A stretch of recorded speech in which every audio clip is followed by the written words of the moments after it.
31 U.S. Abrams tanks to be sent to Ukraine. An oddly specific number. And we're going to take a look at that. But first, this is Crisis Report here. And if you want to keep these videos coming, please smash the like button and, of course, subscribe.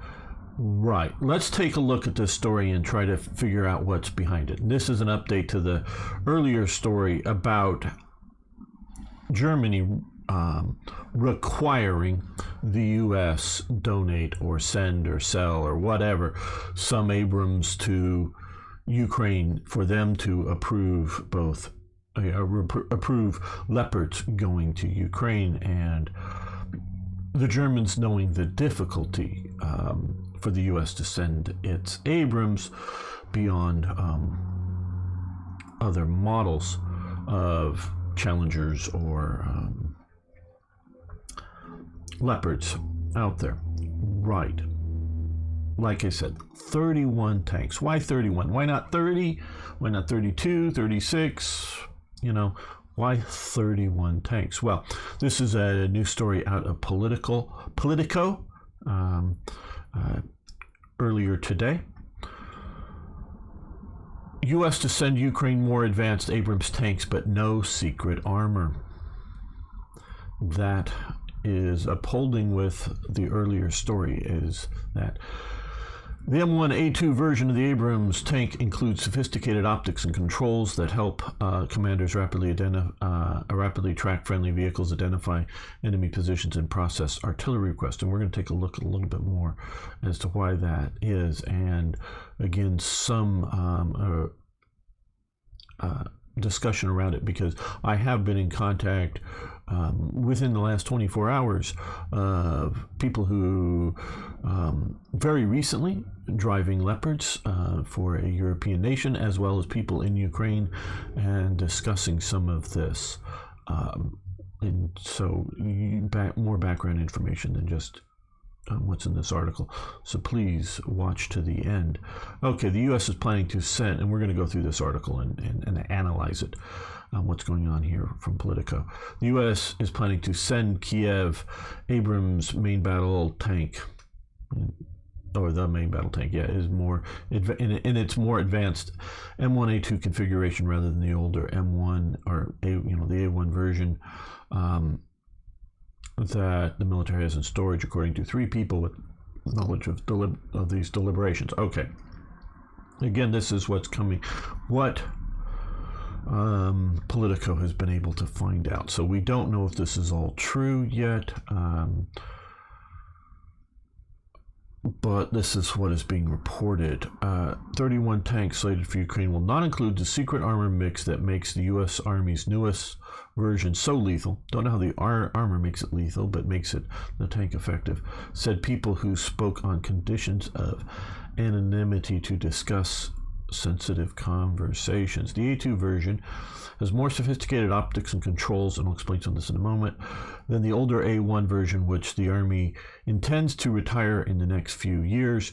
And I don't know how many units are still using the A1. Very likely reserve or National Guard units still using that. Outwardly similar to the A1, the A2 has redesigned Commander's Weapon Station with improved optics for targeting and independent thermal viewers that allows the commander to independently scan for targets in all weathers and the battlefield conditions.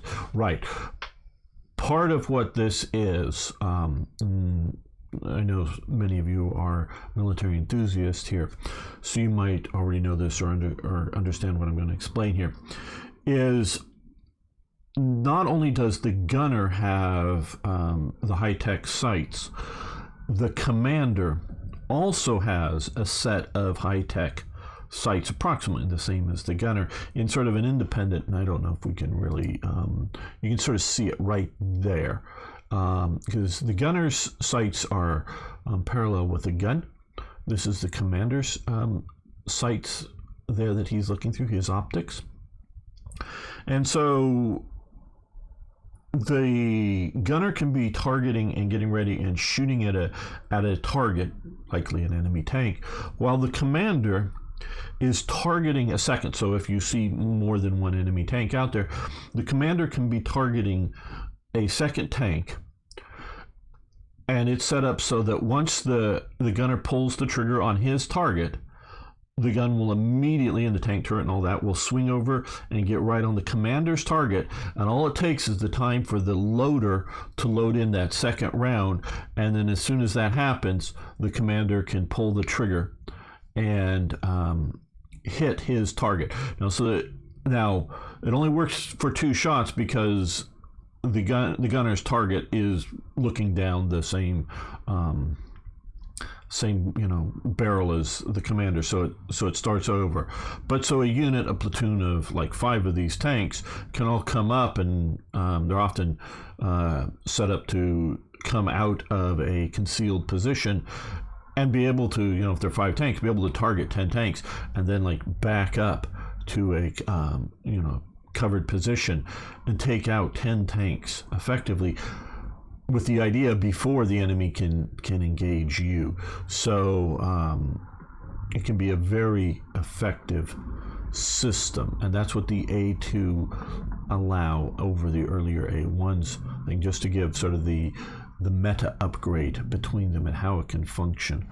Okay, the most radical changes are on the inside, redesigned to take advantage of new technology, mechanisms, digitization. They actually, some of the earlier documentaries I saw, and I'm not sure on these particular models, but a lot of them are going in and ripping out all of the old analog wires, copper wires, and putting in fiber optic wires, and this will become important. They save a lot of weight, but allow these systems to work. And I'm not sure on these specific tanks, and we'll continue to go through this article using the new tech. Yeah, locate friend. Oh, and also it's setting up to share. Using the new technology, commanders can rapidly track locations of friendly vehicles, identify enemy positions, and process artillery requests. So it's getting down to the idea of, like you see in a lot of gaming, games that are tanks that have like a mini map down in the corner of it. It's really setting up to having a digital battlefield that's encrypted, that talks between the vehicles, and so they can report and identify various friendly and enemy targets. That really, some of the video I've seen, and I don't watch a lot, but I watch a fair amount of video from Ukraine, as you can probably well imagine. And some of the accidental bumping into, Russian forces bumping into, literally head on down road, a Russian truck convoy is getting shot up by a Ukrainian convoy that wouldn't normally happen. I'm not saying it couldn't possibly happen, but wouldn't normally happen with the U.S. forces, because the U.S. forces would identify that maybe lost or whatever Russian truck column coming down the road and pull off the road very rapidly and set up an ambush, and not just, accidentally bump into the thing. Now, the Ukrainians in that video, be very careful. A lot of the stuff we see in the West here is coming from Ukraine, and they're going to show us their wins, not their losses, in these. So we're seeing a lot of yay for Ukraine, taking out Russian positions, and it's probably real video, real footage, but they're probably not showing you when they're losing. So there's a lot of propaganda going on with this. So the U.S. forces are much better able to identify friendly and enemy positions and know what's going on, much better than most other nations out there. So, but we're going to continue through here. The federal, this is here. This is what in the last video about the Polish Leopards.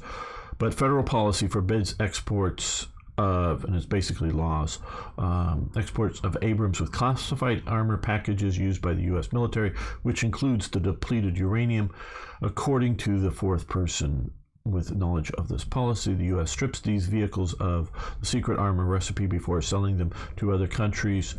There are other armor packages U.S. can provide for foreign military customers. And yes, I was talking to one of my Ukrainian sources, and they're going, oh, hey, this must all be known. What does it matter? Just send us the, because he's calling this, and he's one of the people that brought this, calling these versions the monkey model of the Abrams that we're sending. Should just send the depleted uranium versions. And I'm going, no, the U.S. just doesn't. And there's multiple reasons why they don't. One, obviously, is their appreciation of how much the outside world, potential rivals, know of the armor package. One, of course, they might copy it for their own use. But also important is just how effective is that armor. If they can get in and figure it out, they can then build rounds specifically to defeat that armor. If they're not sure, they're guessing. So, and the U.S. is, and I've talked to tankers over the years, is highly confident in their depleted uranium armor. Don't want to get too sidetracked. The Pentagon is planning to provide Ukraine with the A2 version in this exportable form, according to one defense official, to other people with knowledge of the deliberation. Question remains timeline. The Abrams tanks can be delivered to Ukraine. They make some really good points in this article. The tanks are assembled in one place only, government-owned General Dynamics operated plant in Lima, Ohio. That facility can produce 12 tanks per month, but the line is now full of new tank orders for Taiwan and Poland.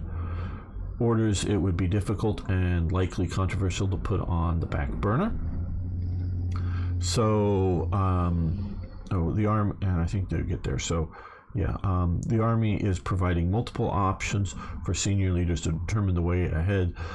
The Service Acquisition Chief Doug Bush told reporters Wednesday. Poland ordered 250 A1 tanks that will be delivered starting in 2025. But in the meantime, it is receiving emergency infusion of 116 M1A1 tanks recently retired from the United States Marine Corps, which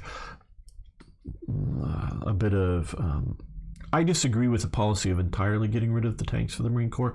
They don't need large tank formations. The problem with having a few small support tank formations is training and maintaining them. I would just simply have the Marine Corps go to, the Marines that are going to drive and maintain and run the tanks, just go to Army training facilities and get trained by the Army. I know that hurts the Marines' pride.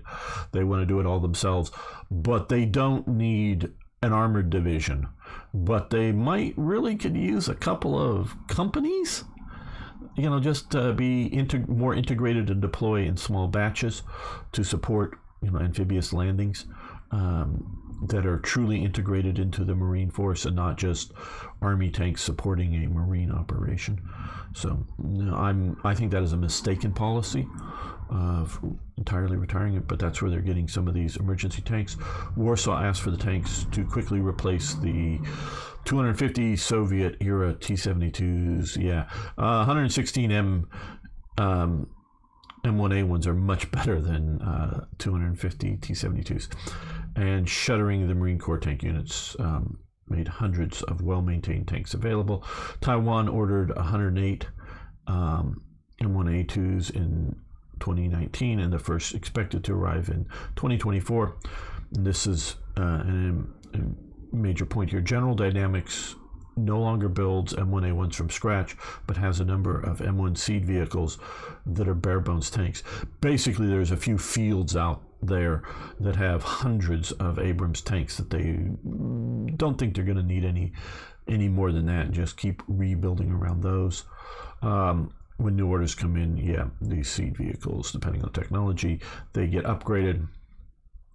And they say the upgrades are not easy or fast. Rather than sending Ukraine tanks from its own stocks, as it has done with previous weapons, the U.S. has said it was buying the Abrams from the industry, meaning that they won't arrive on the battlefield for many months. Now, I don't know that many months, that's, or potentially years, given the industrial restraint. I take the number of 31 to mean that they're going to get there in months, not many months.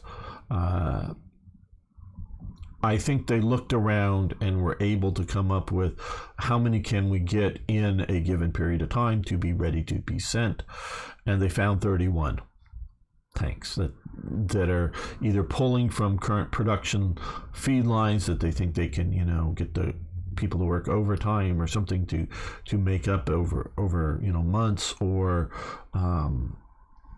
they had them laying about somewhere that just could be brought in and quickly set up. Either Abrams versions, significant era, challenges Bush delivery, made it easier to maintain. And I just want to get down, unlike other, because this is an important element. Unlike other tanks that use diesel, the Abrams uses jet turbine engine that guzzles JP8 fuel. Now, I do know that they can dump in other fuel than the jet fuel, but the tanks don't run as well and might over time need more maintenance. But it wants the jet fuel, which is more expensive and harder to maintain. They're also tricky to maintain. Any crew could trigger an engine to blow. Now, I do know that compared to, and I don't know exactly which models, but compared because engines have been upgraded over the time and they don't always reflect in the model numbers, like M1A1 or M1A2 doesn't always reflect that, so I don't know specifically. But the engines, compared to what was being put in the 90s, more modern engine packages are more fuel efficient and easier to maintain, as far as I know. I haven't maintained one, but from talking to people. Meanwhile, they require massive infrastructure, and we're going to get to that, including M88 recovery repair vehicles. No, they don't require the M88 recovery vehicles, but they require to properly use a heavy recovery vehicle as opposed to a light recovery vehicle, shall we say. And it's not so much to repair broken parts, but to get it unstuck from the mud that we see a lot of stuff in a lot of conditions in Ukraine potentially, and get it to a place that it can then be repaired. The M1A1 is a complex weapon system that is challenging to maintain, as we've talked about. There, it is true yesterday, it is true today, it'll be true in the future. Yes. So I don't think these are, and again, I've been talking to a few people who have direct knowledge of modern armored warfare from multiple nations in the last 48 hours about some of this stuff. And I was talking to, again, some people that in the Ukraine currently, that my big concern is I don't know that the Ukrainians have the doctrine to use these vehicles, whether it's the Leopards, the Challengers, or the Abrams, how effective their doctrine is. And it's,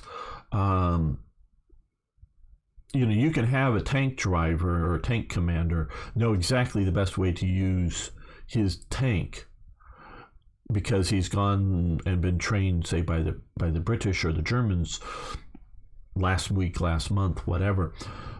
But the higher up commanding within the Ukrainian military structure may not have that information, and will then give orders contrary to good use and practice of these vehicles. So it is an integration doctrine that, a doctrine that integrates all elements of the battlefield, which includes not just the tanks, but units operating alongside the tanks, higher commands, and then higher strategic commands. And I was wondering, are they going to keep these modern tanks and train up as brigades to function together and then use them in a coordinated offensive manner, or are they going to split them up in platoons and companies and a few tanks here, a few tanks there, a few tanks everywhere? How are they going to use these tanks? Can really tell the tale. some of the talk is the weight, because I know the Abrams have gotten heavier and heavier with these various armor packages. Now maybe the non-depleted uranium ones won't be so heavy, but they are going to be heavy. And the bridges in Ukraine,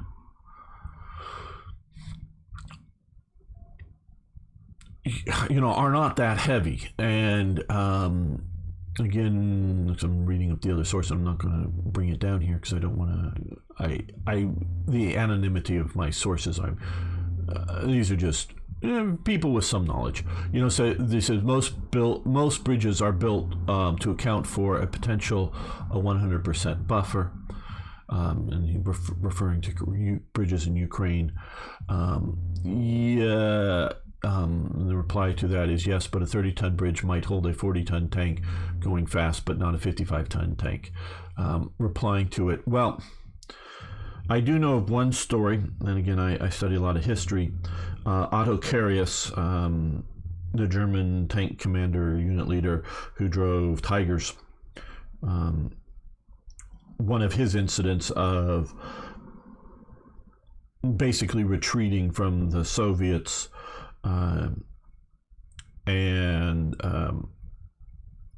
bring the tanks across this bridge, and he's going, no, that bridge won't hold it. No, won't hold my tanks. No, won't hold. No, just do it.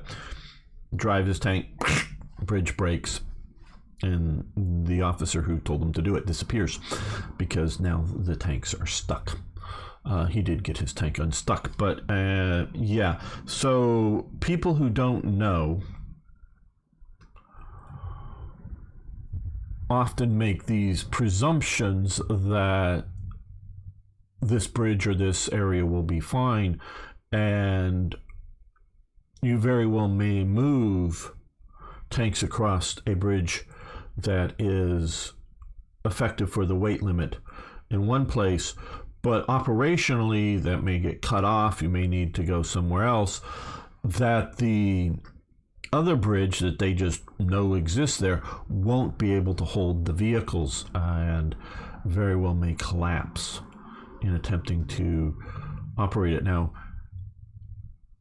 the Germans and the British, have a really great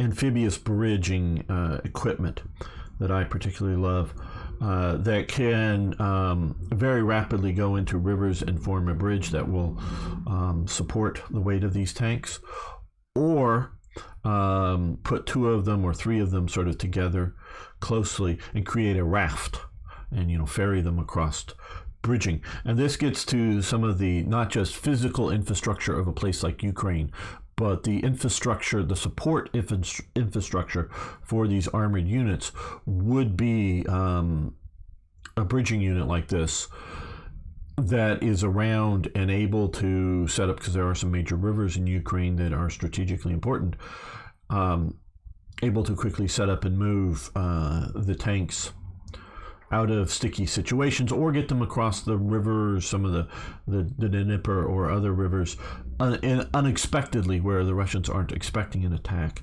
that NATO type forces can readily do, as well as supplying them, whether it's with fuel, ammunition, or other elements. This is going to become a headache for Ukraine. I'm not saying these tanks shouldn't be sent, but they're not.